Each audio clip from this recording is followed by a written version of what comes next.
Fala pessoal, estamos começando mais um episódio do Linecast, o podcast da Line Instituto sobre empreendedorismo, gestão empresarial e alta performance. Eu estou aqui com o Pedro. Fala aí, Pedro. Tudo jóia? Estou também aqui com o Alan. Tudo bom, João? E eu sou o João Lucas Cortez.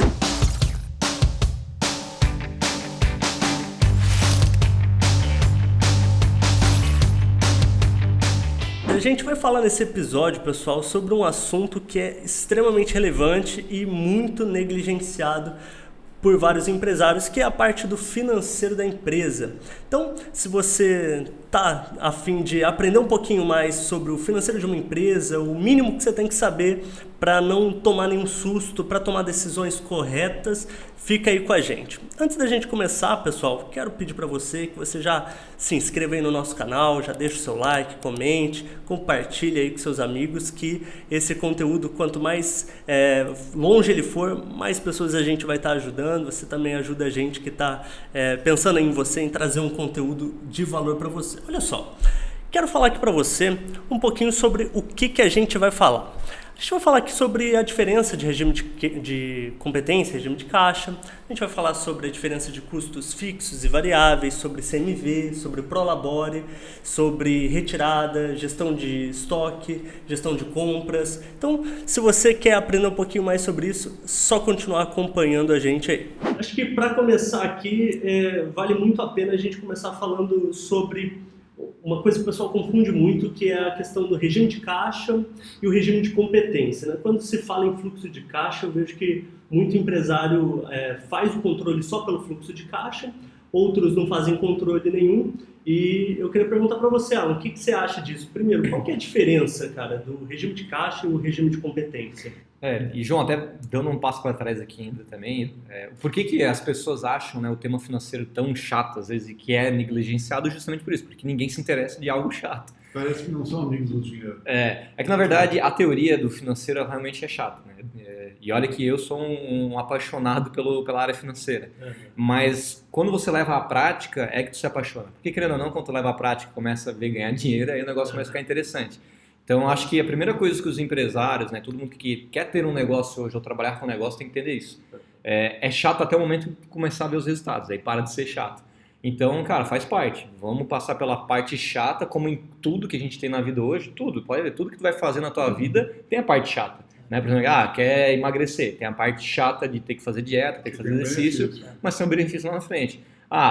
Quero, sonho em casar, vai ter a parte chata, vai ter a parte chata da mulher mandando em ti, vai ter a parte chata, mas tem os benefícios. Então, tudo na vida, né, o empresário tem que ter essa noção. Cara, ter um negócio, qualquer coisa na vida não é só a parte boa, é a parte ruim também. Então, acho que o primeiro passo é esse, né? E é bem legal você falar isso, na verdade, porque a gente vive em tempos em que se prega muito do fazer o que você gosta e tal, o que é legal, né? Mas nem tudo se resume a isso, nem sempre vai ser assim, eu acho e às vezes você tem que encarar com o ônus para ter o bônus. Mas encarar essa parte do financeiro é fundamental, porque assim, se você não tem entendimento, como é que você vai controlar? E é bem isso mesmo. O Pedro falou um negócio chave aqui, né? A grande questão do financeiro é você ter controle. Porque se você não acompanha, você está descontrolado. Pode ser que você esteja aí o seu Titanic indo na frente do iceberg e você nem está vendo. Né? Exatamente. E essa parte do financeiro, há muita confusão na questão de conceitos.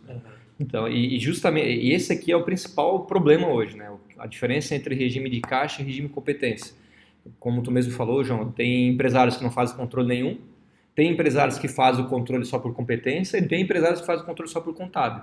E ainda assim, esses empresários que fazem o controle por contábil ou competência não sabem o porquê também estão fazendo de cada modelo. Por exemplo, ele faz por competência, mas ele não entende o conceito de competência, ou faz por contábil, mas ele também não entende o conceito contábil. Pode ver o exemplo do cara que faz o controle pelo contábil. Mais para frente eu vou até explicar aqui a diferença, mas só dando um exemplo de um erro de um empresário que, eu faço um controle aqui, mas ele faz pelo contábil. Aí o que acontece? Fecha o mês, ele está com 80 mil reais na conta. Ele acha que o lucro dele aquele mês foi 80 mil, mas não é. É o fluxo de dinheiro que no saldo do dia 31 está 80 mil. Mas ele esquece que daqui a pouco lá na frente, no dia 10, tem 60 mil reais de contas para pagar, sendo folha, aluguel, enfim, luz, internet. Então, ou seja, por isso que se ele não tiver bem claro os conceitos e o porquê e para que serve cada conceito, há essa confusão. Então vamos lá, vamos então ajudar esses empresários destrincha a situação. A entender realmente a função de cada um, porque são dois conceitos muito importantes na área financeira. O contábil é o quê, gente? O contábil é para eu controlar o fluxo de dinheiro que entra e sai da minha empresa. Então, regime de caixa, que eu chamo de contábil, regime de caixa é o quê? A palavra já diz, caixa. Eu tenho que cuidar do caixa da minha empresa. Eu tenho que saber o que já entrou, o que já saiu, o que está entrando, o que está saindo e o que vai entrar e o que vai sair. Então, ou seja, é como se fosse o xerife da tua conta bancária. Ele é o cara que tem que saber tudo que já entrou, tem que saber tudo que está entrando, tem que saber tudo que vai entrar e a saída é a mesma coisa. Tem que saber tudo que já saiu, tem que saber tudo que está entrando, tem que saber tudo que vai entrar. Então, ou seja, é o cara que vai controlar, né, todo o fluxo de dinheiro da companhia. Para isso que serve o regime de caixa. Eu ter previsibilidade do que eu tenho de conta para pagar, do que eu tenho de conta para receber e também do que eu já fiz. Legal. Quanto que vai entrar para você tapar esse buraco. Beleza, já quero voltar nisso aqui, mas só para a gente ter a visão do todo e o regime de competência. O que seria o regime de competência? O regime de competência é para ele entender o quão rentável é o negócio dele. Por que eu digo isso? O regime de competência ele é uma organização de números para eu entender a operação do meu negócio, porque o contábil, o que acontece? Como o contábil, né, o que é o regime de caixa, é só o controle que entra e sai de dinheiro da minha empresa, por vezes o empresário pode fazer vendas parceladas. Por exemplo, esse mês eu vendi 200 mil reais, mas teve coisas que eu passei no cartão de crédito que eu não recebi ainda, eu só vendi, mas esse dinheiro não entrou ainda. Ou seja, no regime de caixa não aparece essa venda. Aí, ou seja, se ele controla só por regime de caixa, ele vai achar que não vendeu tudo aquilo que ele vendeu. Já o regime de competência não, é para você entender tudo que tu vendeu. Esse mês eu vendi 200 mil. Se é parcelado à vista, não interessa, eu vendi 200 mil. Lógico que tem que ter o controle depois paralelo também de como você vendeu isso, né? Sim, porque tu tem depois a reposição do teu estoque. Então isso tem que ter em vista. Mas o regime de competência para entender, poxa, então eu vendi 200 mil, eu tenho uma despesa variável padrão em percentuais, que também ela varia, a despesa variável ela varia, mas eu sei que eu pago 10% em imposto, eu sei que eu pago 5% em comissão, eu sei que eu pago uns 5% aqui também de taxas e juros, né? Enfim, dos 200 mil da minha venda, aí depois descontado a despesa variável, fechou ali, em 160 mil, né, a minha margem. Eu tô dando risada aqui, eu tô vendo que você já tá indo para fazer conta pro percentual e vai ficando mais complicado. Enfim, aqui nessa parte conceitual, então, a gente tem que o regime de caixa acaba sendo o controle do fluxo de caixa. Exato. É basicamente o que o empresário acaba vendo que entrou de dinheiro e o que saiu de dinheiro naquele mês em que ele está fazendo o controle. E o regime de competência é para você identificar se o seu negócio está sendo rentável. Por exemplo, olha, eu vendi 200 mil, por isso que eu estava fazendo aqui rapidinho da eu vendi 200 mil, eu paguei minha despesa variável, sobrou X mil, que é a margem de contribuição, eu paguei minha despesa operacional, sobrou X mil, que é meu lucro. Ou seja, a operação no mês de... Vamos dar o exemplo aqui agora do mês de fevereiro. No mês de fevereiro, minha operação, ela deu lucro. Deu lá lucro de 20 mil reais. Não quer dizer que eu já recebi esses 20 mil reais de lucro. Pode ser que eu vou receber durante meses ainda, porque se eu faço vendas em parcelas de 2, 3 vezes, né, essas parcelas vão caindo, né, de acordo com os seus meses. Mas pelo menos eu entendo que a minha operação está sendo rentável e dentro de uma linha de tempo ela vai me trazer muito resultado. E por isso que também é importante o regime de caixa, que o regime de caixa vai controlar se aquela venda que eu fiz no mês de fevereiro ela vai entrar certinho em março, em abril, em maio, entendeu? Aquela dúvida que o pessoal tem, então, de qual regime adotar, adote os dois. Os dois. A gente entra, eu já atendi muito cliente, o João, o Pedro também, né, Pedro? Tivemos a oportunidade de trabalhar também juntos, que ele controlava só a competência. A maioria das pessoas que quando tem um controle, controlam mais pela competência. Poucos controlam pelo contábil. E a gente descobre que ele controla pelo contábil, que é o regime de caixa, por quê? Porque ele contratou algum contador para trabalhar na empresa dele. Só que assim, ele terceirizou o problema. Porque geralmente é a parte chata, aquela questão de acumular os números e as notas, aí ele terceiriza o problema. E aqui é só um detalhe, né? Tem gente que acha que o contador vai fazer milagre. Né? Não vai. O contador trabalha com os dados que você passa. Se você não controla, ele também o contador só vai avisar que tem problema quando estiver pegando fogo. Exatamente. Mas assim, por mais que muitos controlem mesmo pelo regime de competência, tem aquele carinho do caderninho, que faz aquele controle do que entrou no dia. Aí é o controle de incompetência.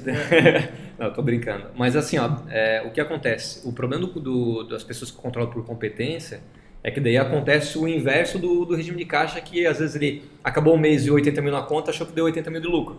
O problema do competência é ele fez o controle de competência, pô, deu 50 mil de lucro esse mês.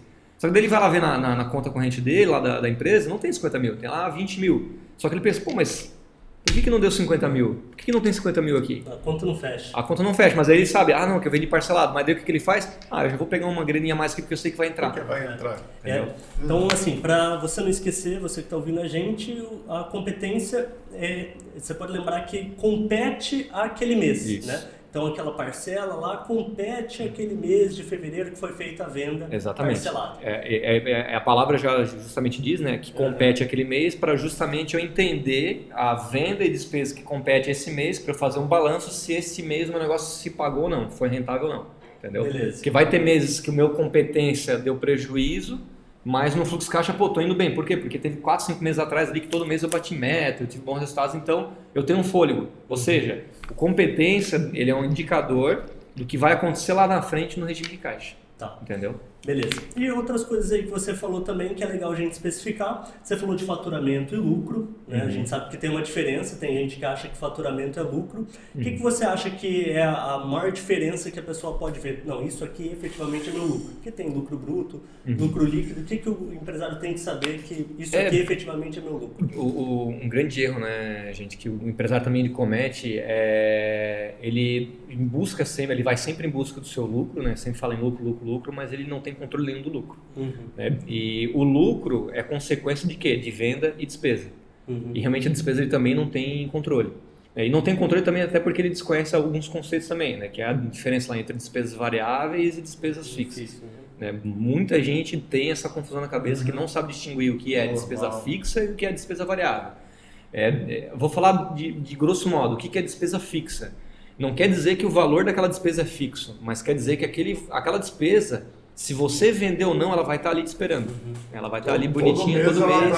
Ela é previsível, ela é recorrente, ela é previsível e ela não está diretamente ligada à venda.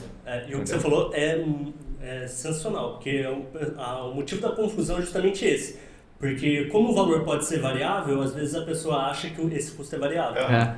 Por exemplo, eu falo, a conta de luz é despesa fixa. Daí eu, não é. Eu falei, não é, Alan, porque cada mês muda o valor. Cada mês muda, aí pode ser que a gente produza mais, aí a conta de luz vai ser muito mais alta, então ela é variável. Sabe daí o que eu falo? Eu falei, tá, beleza, a conta de luz, o valor realmente ela varia, mas ela não varia sensivelmente a venda. Tanto que se tu ficar o mês inteiro sem vender, vai pegar a conta de luz.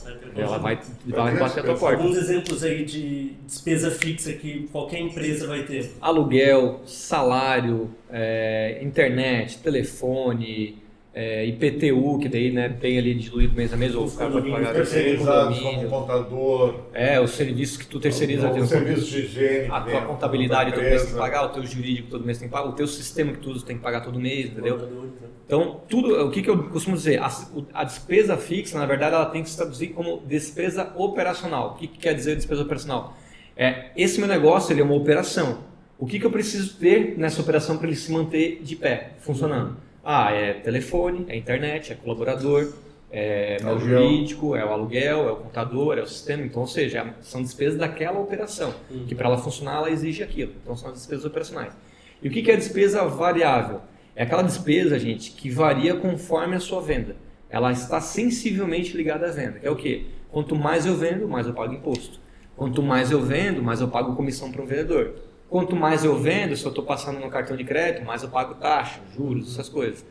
Outra coisa mas que você tem que comprar também, né? Outra coisa que o pessoal confunde. Estoque ele coloca como despesa operacional. Não é.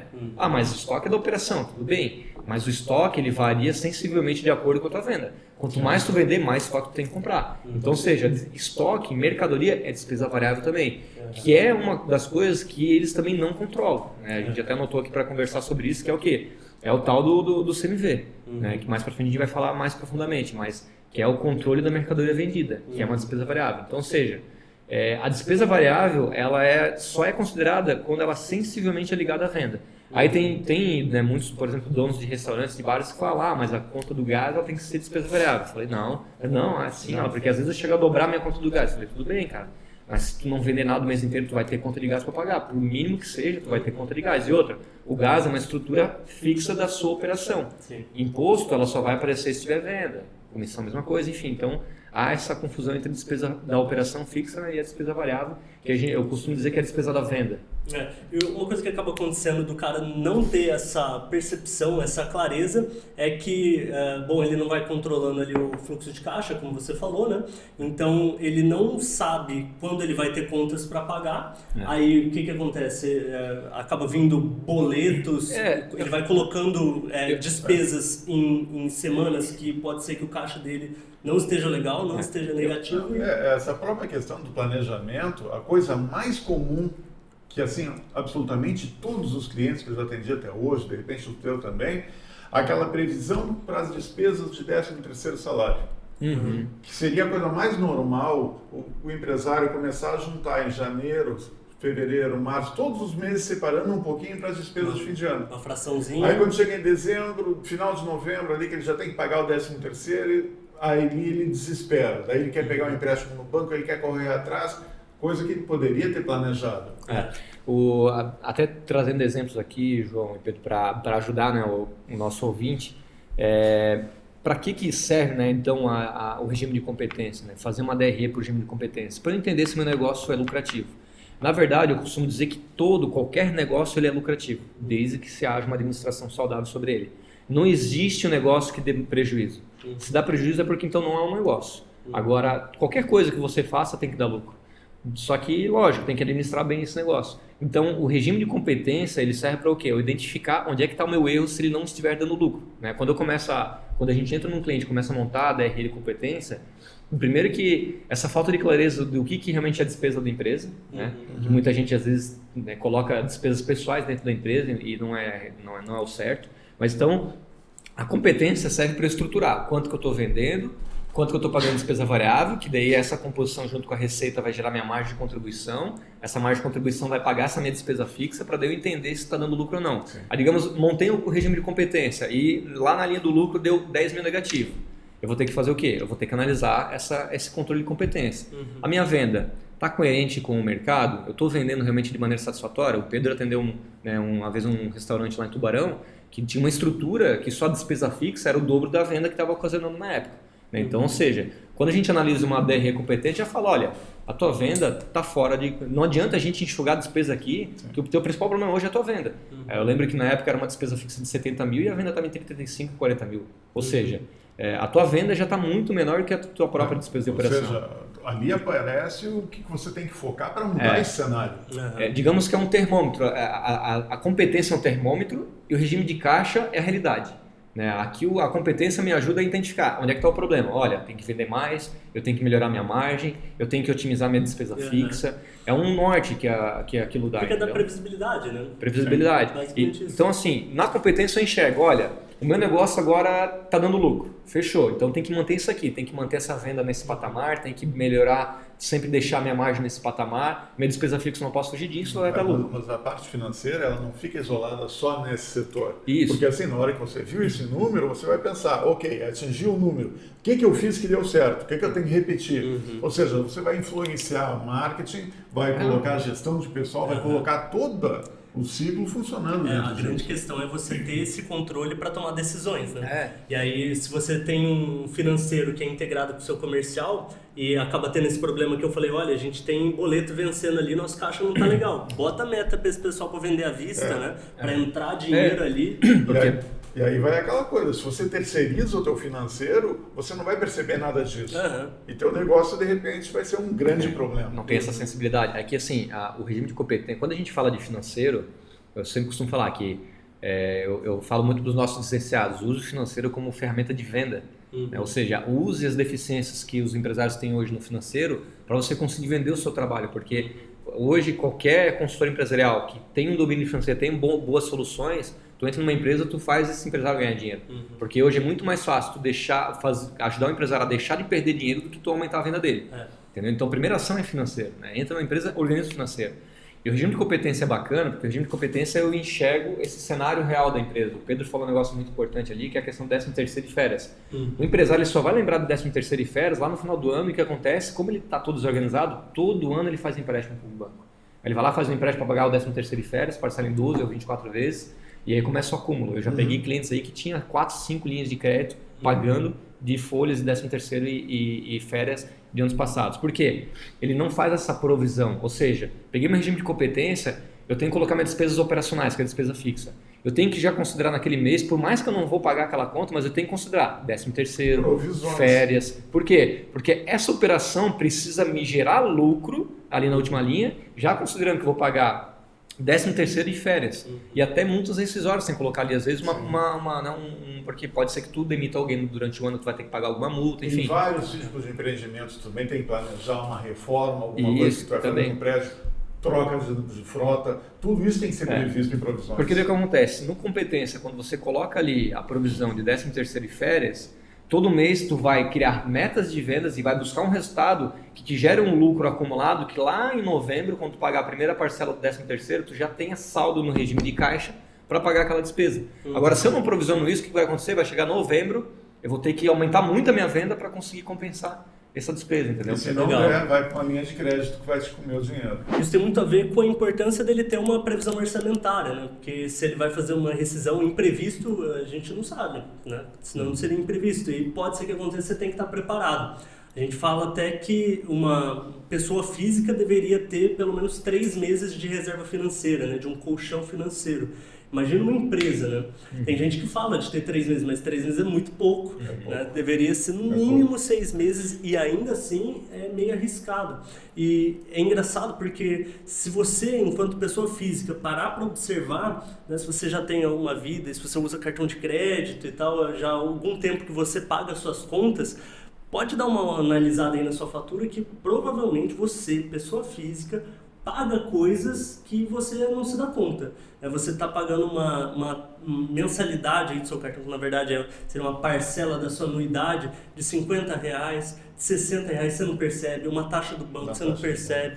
Netflix aumentou, você está pagando 50 lá no Netflix, você nem sabe, né? Ou se você colocar aí o que você paga de celular, de internet, essas questões que são assinatura, muitas vezes tem reajuste que você não vê. Então imagina dentro de uma empresa, né? Um software que você usa, um programa que você precisou lá atrás e hoje nem faz tanto sentido mais para você, você ainda paga ele recorrentemente, ou não busca mais informações, você não busca outros fornecedores que poderiam ser mais baratos e acaba pagando e até mesmo aquela questão de você, de repente, na empresa você tem um fornecedor já há muito tempo e não avalia novas alternativas de mercado, alguém que seja mais em conta ou que seja mais competitivo. A falta de análise te bloqueia isso, né? E tem até aquela frase, né, do Jorge Paulo Lemann que custos é que nem unhas, tem que cortar sempre. Exatamente. Só que para isso você tem que ter o controle, né?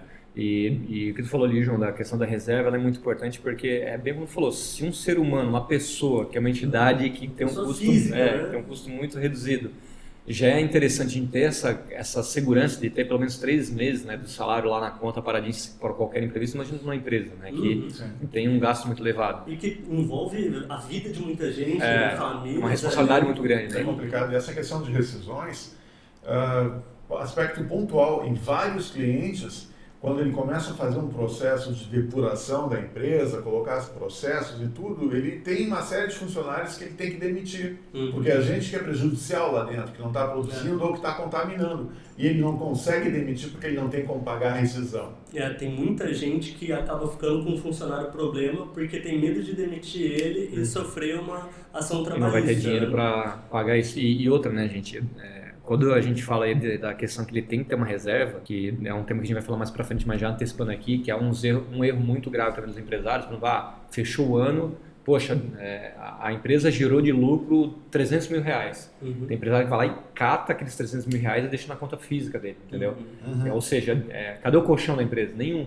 Entendeu? Aí o que acontece? Quando dá um aperto, daí o cara vai lá com esses 3 mil, compra uma casa, troca de carro, torna isso num passivo, entendeu? Imobiliza isso. E aí a empresa precisa e vai recorrer o quê? A banco, né? Então, enfim... Ou vai tentar vender aquilo que ele imobilizou. Vai perder dinheiro, vai descapitalizar. Então, ou seja, o regime de competência, ele é primordial para ter esse tipo de controle, para você provisionar tudo isso. Uma empresa, ela precisa gerar lucros mensalmente. E também não quer dizer que todo esse lucro vai ter que ir para o bolso do empresário depois. Esse lucro ele precisa ser reinvestido na empresa. O empresário tem que entender isso, porque, olha só, gente... Eu já trabalhei muito mais do que eu trabalho hoje, mas já trabalhei muito com ações, investindo em bolsa e tal. Hoje sou bem mais conservador com isso, mas, cara, mercado de ações, para você ter um retorno de 5%, 7% ao mês em investimentos de ações, tu tem que trabalhar muito e o teu risco é muito alto. Agora, pensa uma empresa, um negócio. Não é um negócio absurdo tu ter uma empresa que lucre 10, 15, 20% ao mês. Não é absurdo tu conseguir isso. É normal. Então, olha só a riqueza que o teu negócio te traz. Então, ou seja, se esse meu negócio me gera um lucro de 20% ao mês, eu tenho mais do que investir nesse negócio.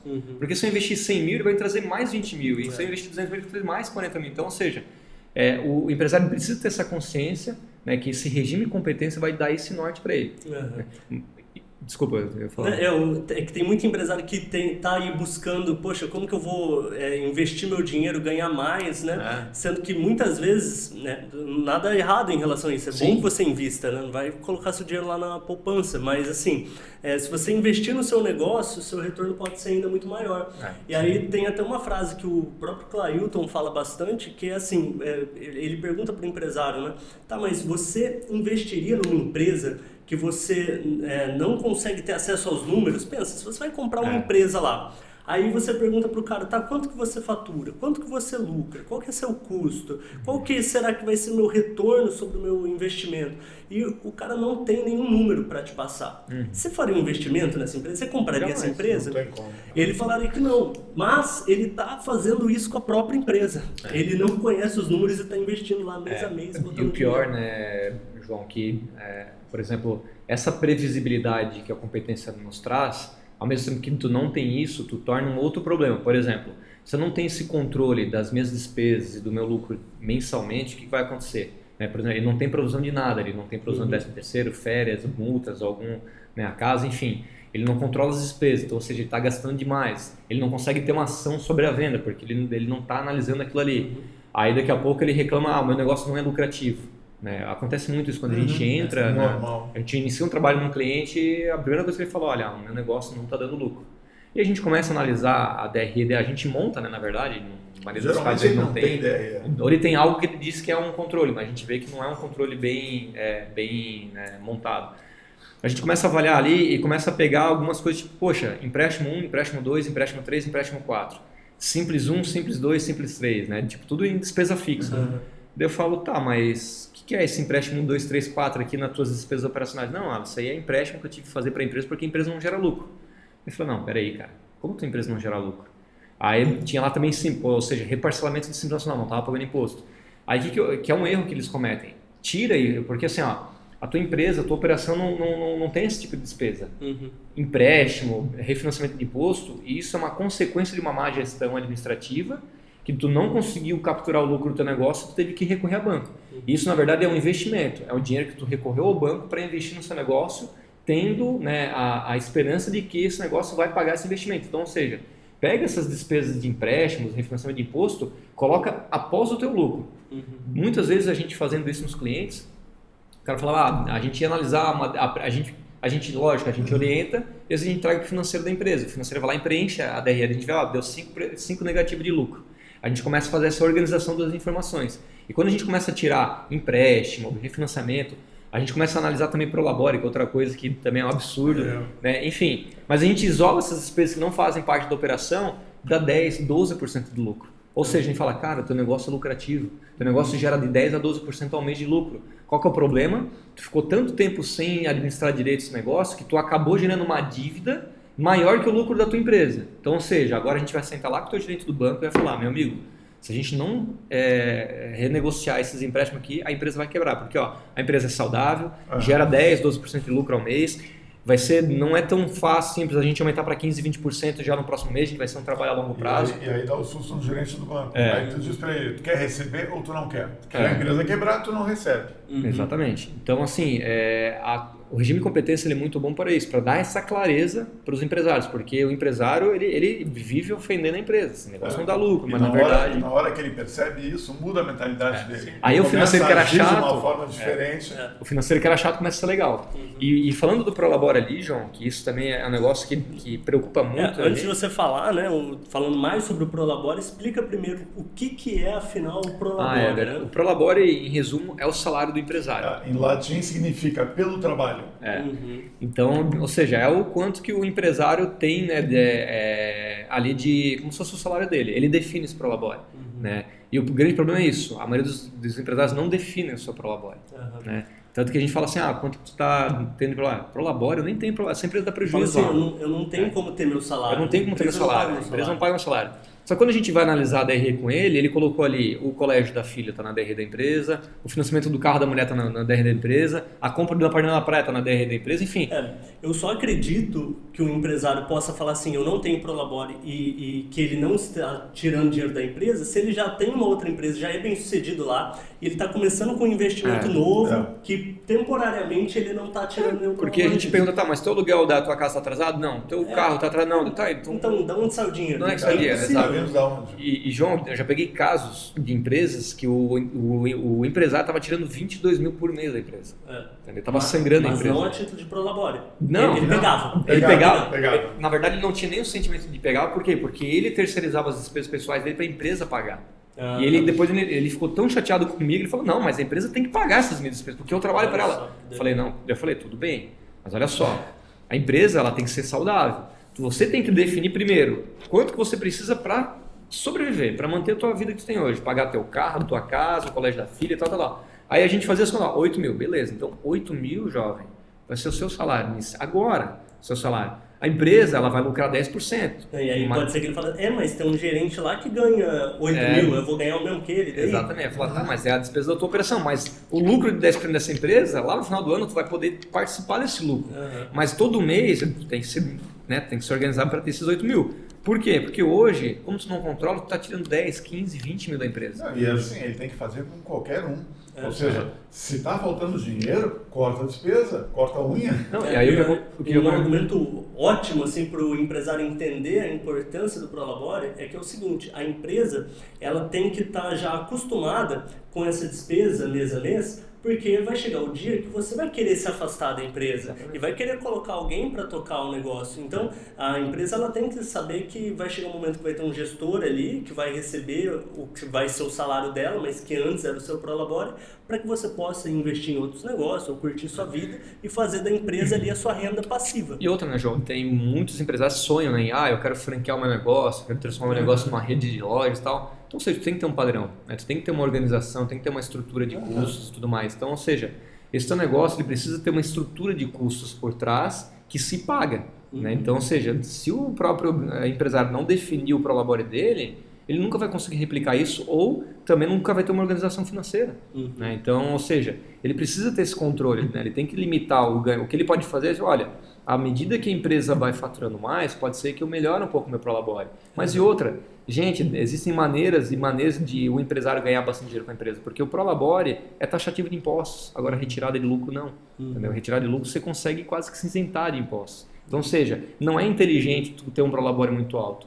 Inteligente o quê? Olha, eu tenho uma empresa altamente lucrativa, mas meu prolabore é de 5 mil. Mas de 3 em 3 meses eu faço uma retirada de 30. Uma coisa que o pessoal confunde bastante essa questão de prolabore e retirada, e eles vão falando assim, eu tiro da empresa, a minha retirada da empresa mês a mês varia, sabe? Uma coisa bem informal, né? Mas na verdade, o prolabore seria esse salário do empresário, enquanto a retirada seria como se fosse uma distribuição dos lucros do negócio. Do negócio. Aí tem empresa que faz semestralmente uma retirada, tem empresa que faz anualmente, varia conforme a quantidade do lucro que a empresa tem, que eles combinaram entre os sócios. É muito relativo à questão do tamanho da empresa, quantos sócios tem, né, qual que é o operacional, porque igual a gente falou anteriormente, toda empresa precisa de uma reserva econômica. Ou seja, tem muito empresário que quando vai fazer retirada, retira tudo que tem na empresa. Então não é saudável. Eu já acho bacana que seja pelo menos, 50%. Tem lá no caixa um lucro X, né? O ideal para uma empresa ser sempre saudável tem que ter ali pelo menos 3 meses de fluxo de caixa para frente. Ou seja, olha, eu tenho 3 meses de despesa operacional dentro da minha conta bancária. Se caso eu ficar 2 meses sem vender nada ou der prejuízo, eu tenho ainda saldo financeiro. Mas a gente tem que pegar o empresário e colocar ele num patamar onde ele desassocia a empresa da vida dele e sendo uma ferramenta. E como sendo uma ferramenta que vai proporcionar os gastos, a vida dele, Essa ferramenta precisa de investimento. Às vezes o problema é tão enraizado que se confunde a pessoa do empresário com a É empresa. a cultura. E aí essa coisa do retirar, porque ele acha que a empresa tem que bancar ele, tu tem um CPF rico e um CNPJ pobre. Exatamente. A gente vê normal, uma empresa que começa a faturar, a primeira coisa que ele faz, compra um carrão. Aí ele sai do aluguel para casa própria, a casa de praia. E a empresa está estrangulando. Ele está com $500 mil de dívidas na empresa, mas o CPF dele lá está com o score quase 1000. Entendeu? Então, assim, o regime de competência, né, ele ajuda muito nessa questão de entendimento e clareza da operação do negócio. E o regime de caixa é a disciplina de organização dos números, né? Por exemplo, eu tendo um regime de caixa bem controlado, eu consigo daqui a pouco perceber que, olha, eu estou no dia X de fevereiro e estou vendo que no dia 10 de março, que é o dia que eu mais tenho despesas para pagar a conta, eu ainda não tenho um saldo acumulado até dia 10 para dar, né, condição de pagar todas aquelas contas. O que eu tenho que fazer? Cara, até lá, eu tenho que mover a equipe comercial, fazer mais venda, né, fazer uma campanha para venda à vista, né, ou já começar a agilizar, poxa, o que eu posso antecipar de cartão, quanto que isso vai me custar, porque se eu antecipar cartão também vai deixar de ter receita tal dia para frente. Então, ou seja, o regime de caixa dá essa previsibilidade do futuro, né, na saúde financeira da empresa. Ou seja, hoje o que a gente mais percebe é muita empresa se sustentando não, né, mas apanhando, usando o limite de cheque especial de empresa. Tanto que vários bancos inovaram, o Santander dá 20 dias sem cobrar juros do limite de cheque especial. Por quê? Porque eles enxergam nessa que eles vivem assim, né? Vivem trabalhando com o dinheiro dos outros, entendeu? Então, ou seja, o fluxo de caixa serve porque tu nunca depender de ninguém. Dependa só do lucro da sua empresa. Entendeu? Então, o regime de caixa serve para isso, para você ter essa visão do futuro que você vai ter saldo financeiro para a empresa se manter. Né? Então, ou seja, o empresário, ele visa muito o lucro, mas ele não se esforça em nada para chegar nesse lucro. Por dar um outro exemplo aqui, João, de controle de estoque, né? Que daí vai cair no caso lá do CMV que a gente falou lá atrás. Só costurando aqui o final, e muitas vezes essa questão do visar o lucro, às vezes ele está pagando mais para o banco de juros do que a empresa está lucrando. Então, se tiver uma área financeira saudável, esse problema não existe mais. Até legal ali, a gente já chegou até a comentar sobre isso lá no primeiro podcast, dos erros ali do empresário, mas o cara que está endividado, eu estou ouvindo vocês aí, eu estou vendo que eu faço errado, mas agora eu quero começar a fazer certo. O que ele deveria fazer? Qual seria a ação que ele deveria tomar? Estou no juros, estou no cheque especial, estou com empréstimo, e aí? Como que eu começo a organizar a casa? A primeira coisa que ele tem que entender é ele tem que olhar para a DRE de competência dele, né, que é a estrutura do negócio dele, entender como que essa estrutura seria saudável. Né? Se vai ter que renegociar com o banco, se vai ter que demitir gente tem também. Custo que dá para cortar, que é o principal, mais óbvio, né? Mas a gente sempre fala, não tem que reduzir custo, tem que otimizar o custo. E quando eu digo otimizar, ou seja, eu já peguei empresas que a equipe não conduzia com a oportunidade de mercado. Eu falo, olha, para tu pagar essa equipe, tu tem que quase dobrar a tua venda. E amigo, dobrar a venda no segmento que tu trabalha, com os concorrentes que tu tem, é difícil dobrar a venda. Tu pode até um dia dobrar a venda, mas vai ter uma linha de tempo muito grande. Então, ou seja, cara, primeiro assim, para a gente conseguir um aumento de venda é mês a mês. Então, cara, para equilibrar esse negócio, a gente vai ter que reduzir a equipe. Mas que daí aí, João e Pedro, que entra, não é só financeiro, é processos, é gestão, porque olha só, aí fala, não, mas se eu demitir 2 aqui, a gente não vai dar conta de entregar. Lógico, nessa desorganização que vocês estão, não vão entregar mesmo. Agora, vamos desenhar os processos. Entendeu? Vamos facilitar a vida de cada um, vamos entender como é que funciona esse processo aqui, será que não dá para fazer melhor? Aí entra a questão de POP, tudo, ficha técnica. Ficha técnica, por exemplo, para reduzir despesa desnecessária, por exemplo, né, um restaurante, um bar, tem muita perda de mercadoria, tem muita perda no próprio processo, vai fazer...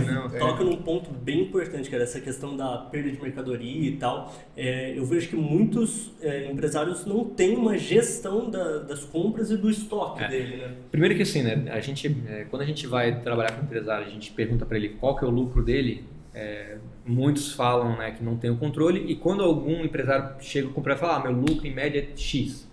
Eu, legal, e em quanto está o teu CMV? Aí ele, oi? Ué, CMV? O que é CMV? Custo de mercadoria vendida. Tá. Não, então, mas como assim custo de mercadoria? Eu falei, não, quanto que tu gasta, quanto que tu consome de estoque para fazer a tua venda? Ou seja, como é que está a gestão de compras e o controle do teu estoque? Muitos também não fazem, entendeu? Eles acham que controlar o estoque é o quê? eu fiz o pedido, só confiro na hora que chego. Ah, é isso aqui que eu pedi, beleza, e guardo. E como é que tá a não gestão? é o preço de custo da mercadoria, é diferente, né? O que é, afinal, então, o CMV, para explicar e ficar bem claro? É que quando, por exemplo, vendi 200 mil, beleza, mas quanto que custou esses 200 mil em mercadoria? Por exemplo... Para gerar esses 200, quanto foi, percentualmente? Porque assim, primeiro, né, falando de gestão de compras, será que ele faz um orçamento com pelo menos 3 fornecedores para entender qual que é o melhor custo-benefício para ele, questão de entrega, de disponibilidade, para não faltar? O próprio recebimento de mercadoria, a gente já encontrou muita falha, que ele compra, por exemplo, 100 quilos de tal coisa, chegou 90. Ele viu na nota que chegou a mercadoria e não quanto que entrou.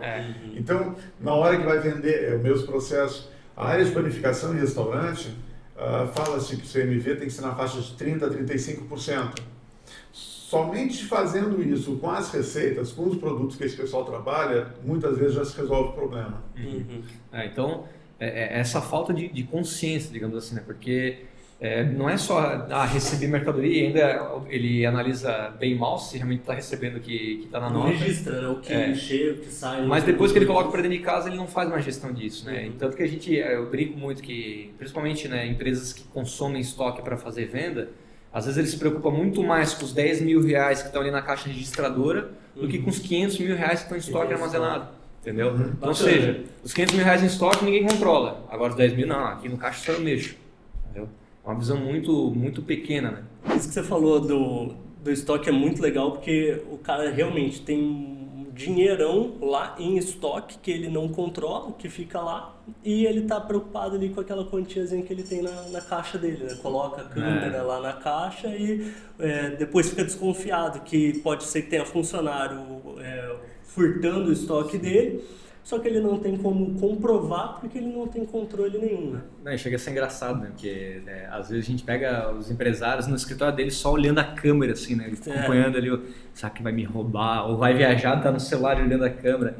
E a falta de processo, né, gera isso, né, João? Porque, ou seja, ele quer controlar a caixa registradora, ele até tem um caderninho, talvez que ele anota o saldo da caixa todo dia, né? Faz a sangria, digamos assim, né? Mas não tem nenhum processo no estoque. E também a falta de processo, por exemplo, às vezes ele põe até câmera, mas se ele pegar alguém roubando, ele não pode nem usar aquelas imagens, porque se ele não tiver uma declaração de câmeras com todos os colaboradores assinados, ele não pode nem usar aquela imagem para poder processar esse cara. Ele pode ser processado por uso de ele não tem nem invasão de privacidade. Não tem nem como demitir aquele colaborador por justa causa, tem que ainda pagar multa ainda para demitir aquele cara. Mas o que eu quero demonstrar aqui para o empresário entender? Já peguei, né, clientes assim, né, peguei indústrias, né, que gastavam muito com estoques, né, por essa falta de gestão de estoque. Eu peguei um cliente meu que tinha, inclusive, até um armazém, pagava 10 mil, quase 12 mil reais de aluguel só para armazenar estoque, né, tinha mais de 1 milhão de estoque lá. E quando a gente entrou para fazer essa organização de gestão de estoque, né, eu comecei a pensar, cara, tem mais de 2, 3 meses aqui só em mercadoria em estoque, você está vendendo aí 600, 500 mil por mês e tu tem quase 2 milhões em estoque. E sendo que do teu 2 milhões de estoque é a valorização do custo de compra, não é nem pelo valor de venda. Se fosse fazer o valor de venda, daria quase 1 ano de estoque. É pelo valor de venda. Então, ou seja, é um descuido, digamos assim, por falta de processo de controle, até por entendimento de como gerenciar um estoque. Nesse caso dessa indústria, por exemplo, eu perguntei para ele, né? Eu falei, cara, mas os teus fornecedores, eles são de onde? São de São Paulo, né? São, sei lá, Curitiba, Porto Alegre? Não, é aqui, ó, um é aqui na outra esquina, o outro é lá na ilha, outra... Eu falei, tá, mas em quanto tempo eles entregam para ti esse estoque? Eu faço pedido hoje, amanhã ou em 2 dias o estoque está aqui. Eu falei, cara, então por que tu está pagando galpão? Por que tu está... Imobilizando o capital. Exatamente, eu falei, cara, imagina esse teu 1 milhão e pouco, né, de estoque dentro de uma aplicação que rende 3 a 4% ao mês. Entendeu? Ela, não, mas veja bem, esse estoque eu tenho 1 milhão aqui, mas cara, eu ganhei 10% de desconto para comprar X, ganhei 12%. Eu falei, tá. Aí começamos a fazer análise produto a produto. Olha só, tem produto aqui que vai demorar 24 meses para gerar esse estoque. Cara, só se tu deflacionar isso pelo Selic, já se foi o teu desconto. E outra, passivo, se eu colocasse o custo-oportunidade, se esse valor, em vez de estar deflacionado pela Selic, tivesse inflacionado por uma aplicação. Ou seja, a falta de consciência do empresário gera isso, entendeu? Resultado disso, 6 meses depois ele não tinha mais o galpão, foi uma economia daquela despesa fixa do aluguel, e ele reduziu o estoque dele de 1,5 milhão para quase 400 mil reais. Hoje, aí lógico, os 400 mil é o quê? São aqueles itens de alto giro que não pode ter ruptura, senão perde venda de outros produtos. Então, ou seja, é um estoquezinho básico que daí está na própria indústria dele. Então, olha só, gente, né, numa operação de controle de estoque, a gente já conseguiu ter resultado que, nossa, pagou meu trabalho, acho que o resto da vida dele, né, do que eu tinha cobrado de consultoria dele. Então, o controle de estoque é muito importante. Não só estoque, mas compra também, porque se eu não controlo o estoque, eu compro errado. Às vezes eu estou comprando coisa que não precisa, deixando de comprar coisa que precisa. Aí entra o inventário do estoque. E o inventário tem que ser feito a cada final de mês na virada, para você realmente saber o que tem ali O dentro. que seria o inventário, exatamente? O inventário seria a contagem dos itens pelo tipo e quantidade. Por exemplo, no segmento de pet, é normal você entrar numa empresa e tu ver prateleiras cheias, como isso atraindo a visão do cliente. Só que, para o empresário, aquilo ali é dinheiro imobilizado. Ele tem coisa ali dentro que de repente vai perder a validade, vai se tornar lixo, e ele pagou caro por isso. Aquilo que se perde a validade, que é perecível, nem se fala, né? Aí o risco é maior ainda. Isso, por falta dessa gestão do estoque, por exemplo, ele não tem um sistema, ou tem um sistema, mas não usa, porque se você coloca o estoque no sistema, você tem controle de entradas e saídas e outra. Muitas vezes, né, o empresário fala assim, eu acho que alguém está me roubando aqui dentro. E realmente pode acontecer de algum colaborador estar levando mercadoria para casa, e às vezes o colaborador nem enxerga como roubo, ele fala, Tava estava ali. Ou seja, então tudo que tu não controla, não tem como tu justificar.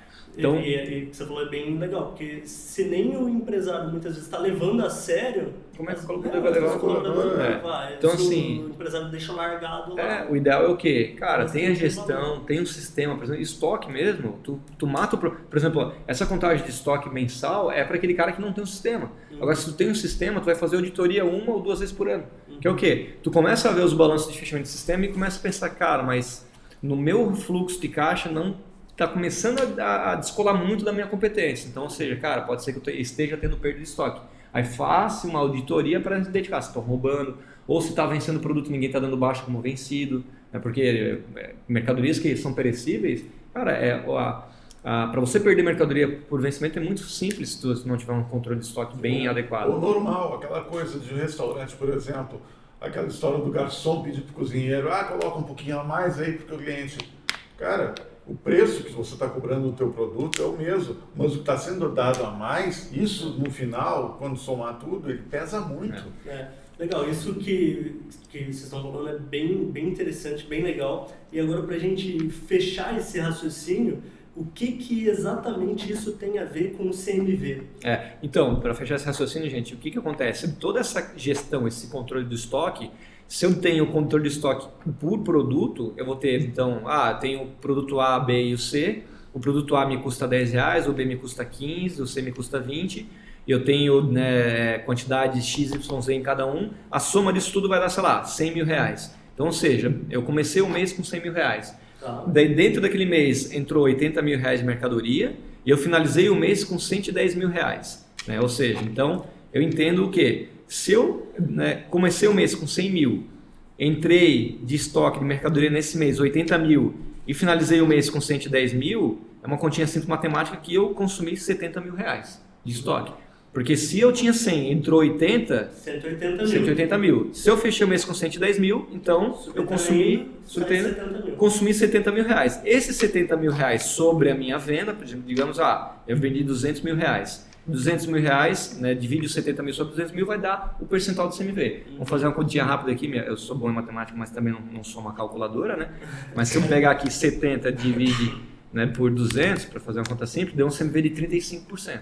Então, ou seja, eu sei que o meu CMV esse mês deu 35% lá da padaria. No segmento de alimentação. Ou seja, cara, o meu CMV está saudável. Por quê? Até só um pouquinho aqui, isso aqui é importante. Posso falar que no nicho de alimentação tem um CMV médio que é esperado ou não? Sempre vai variar? É que assim, trabalha-se na faixa, porque é o seguinte, se é um restaurante padrão muito elevado, o teu CMV ele pode ser mais alto pelo tipo de produto que você entrega, mas você de repente está vendendo mais, está entregando um alimento mais barato do que ele te custa, mas um vinho, uma champanhe que você coloca para acompanhar é onde vai te dar a margem de lucro. O CMV ele Ou você trabalha com receitas, com fichas técnicas que você tem exatamente o valor que você pode promover. Então, de repente, sabendo que um lanche, de repente, com frango é mais barato, você pode promover determinados dias da semana. porque o teu CMV é diferenciado, ele é menor sobre aquele item. Que o CMV ele flutua, né? É muito relativo de negócio a negócio, mas a gente pode sim dizer, ter uma média limite. Por exemplo, olha, em segmentos de alimentação, cara, quando passa de 40%, sinal amarelo, tem alguma coisa errada. Vermelho. Entendeu? Porque abaixo de 40% vai ter negócios saudáveis com CMV de 38% e vai ter negócios com problema com CMV de 35%. Entendeu? Então é muito relativo, porque até a operação do negócio interfere no CMV. Na verdade, é sempre muito complexo você querer tirar todas as conclusões em cima de uma métrica só. Né? Mas é bem legal analisar a métrica do CMV, porque se você acompanha isso mês a mês, então esse mês deu 35, outro mês deu 37, você acaba vendo, pô, tem que eu fiz de diferente, né? Exatamente. E você pode colocar metas para sua equipe, olha, então a gente vai tentar reduzir tantos por cento aqui do CMV, porque no fim das contas isso vai resultar em tantos por cento a mais de lucratividade. Exatamente. Então, até quando você trabalha com esse tipo de campanha, com a sua equipe interna, o pessoal vai se tornando muito mais consciente de não desperdiçar, aproveitar tudo que você tem de matéria-prima ali para trazer o melhor de resultado para a empresa. Teve muitos restaurantes que eu atendi já e às vezes eu chegava e via, poxa, a equipe interna da cozinha, se o restaurante vendesse 100 mil, 200 mil, recebia a mesma coisa. Vamos fazer campanha também para a equipe da cozinha, mas campanha de venda da cozinha, a cozinha não vende. Eu falo, não, mas a cozinha não vende, mas a cozinha ajuda na operação. Vamos medir o CMV, coloca a meta de CMV para a cozinha, vamos otimizar a sua operação, vamos cuidar para não gastar em demasia os produtos, entendeu? Vamos fazer um controle de estoque bem definido, ou seja, esses processos de controles ajudam muito isso. E falando de novo do CMV, o CMV é uma variável bem relativa até por tipo de negócio. Pega uma autopeças, por exemplo, todas as autopeças que eu atendi, a que teve o melhor CMV foi de 51%. Por quê? Porque existem produtos que o custo é muito caro, ele não tem muito markup, muita oportunidade de vender muito mais caro que aquilo, então, ou seja, o lucro dele é bem baixo, mas ele ganha o quê? Na escala. Por exemplo, vender parafuso. A tua margem de parafuso é mínima, bateria de carro, por exemplo, a margem também é mínima, só que tu vende uma porrada de bateria de carro durante o mês. Então, de cada tipo de negócio também interfere nessa questão do CMV. Não dá para generalizar, então tudo que tiver acima de 40% o CMV é horrível. Não, daí o dono de autopeça vai fechar, vai falar, não, esse negócio aqui então não é rentável. Segmento de eletrônico então já zerou. Porque a oportunidade de compra e venda ela é mais curta, entendeu? Não é diferente do alimento, que o alimento tu aqui define. Por exemplo, o frango que se serve no Nostradamus, ele tem um valor muito maior do que se serve na padaria do Zé aqui, entendeu? Por quê? Lá no Nostradamus está no trapiche na beira do mar, não sei o quê. Nostradamus é um restaurante carinho aqui. Carinho aqui, se trata com muito carinho, não é aquele carinho. Tá? Então, assim, então a gente tem que saber também separar modelos e tipos de negócio, né? Cada um tem uma proposta diferente. Mas, lógico, tem que entender limites de cada tipo de negócio, né? Então, o CMV, gente, por isso que eu digo que quando o empresário fala para mim que tem controle do lucro e eu pergunto para ele qual que é o CMV, ou pergunto se ele controla só que falar que não, ele fala, então tu não tem controle nenhum do teu lucro. Porque, olhando de todas as despesas do negócio, né, eu sempre pergunto, ô fulano, qual que tu acha que é a maior despesa da tua empresa? É folha de pagamento. Tem certeza? Tem. Não é. É imposto? Não é. É mercadoria. O negócio que envolve mercadoria, a maior despesa vai ser sempre mercadoria. Por isso que é importantíssimo ele ter controle de estoque e controle do custo de venda. Uma empresa que trabalha só com serviço tem que tipo de métrica, então? Não seria um CMV? Como que você poderia... Aí a empresa que trabalha com serviço, ele tem que ter o controle da operação dele, né, da mão de obra e mercado. Né? Por exemplo, quem entrega serviço é como nós, a gente entrega serviço. São soluções, é um conteúdo intelectual. Então, o que a gente tem que controlar? A qualidade do que a gente está entregando no serviço. Lógico, quem entrega produto também precisa controlar a qualidade. A questão do serviço também é relativo, porque de repente se tem algum insumo nessa entrega de serviço, quanto esses insumos estão sendo utilizados e quanto isso reflete na cobrança do valor do serviço. Também. A própria Autopeças, ela vende serviço e produto, né? Mas te digo que uma empresa que vende só serviço, né, ela tem uma complexidade menor porque ela não tem estoque. O que é o estoque dela? É conhecimento, é conteúdo intelectual. Então isso tu vai controlar como? Pela qualidade e produtividade da tua mão de obra. Tu tem que medir o que é a produtividade da tua mão de obra, entendeu? Quanto que eu consigo escalar meu faturamento com a mão de obra atual, que acontece nos nossos licenciados. O nosso licenciado, ele normalmente ele inicia sozinho, e ele vai vendo para gerar escala, ele vai contratando mão de obra qualificada para gerar escala muito na entrega do conteúdo intelectual. Então é uma maneira mais simples, digamos, mas querendo ou não é mais complexo. Por quê? Porque quando tu entrega algo que tu não mensura fisicamente, Então, tu tem um desafio aí de, né, transformar aquela experiência em uma coisa agradável. Porque às vezes tu vai, por exemplo, num local. Eu tive agora a experiência de um cruzeiro.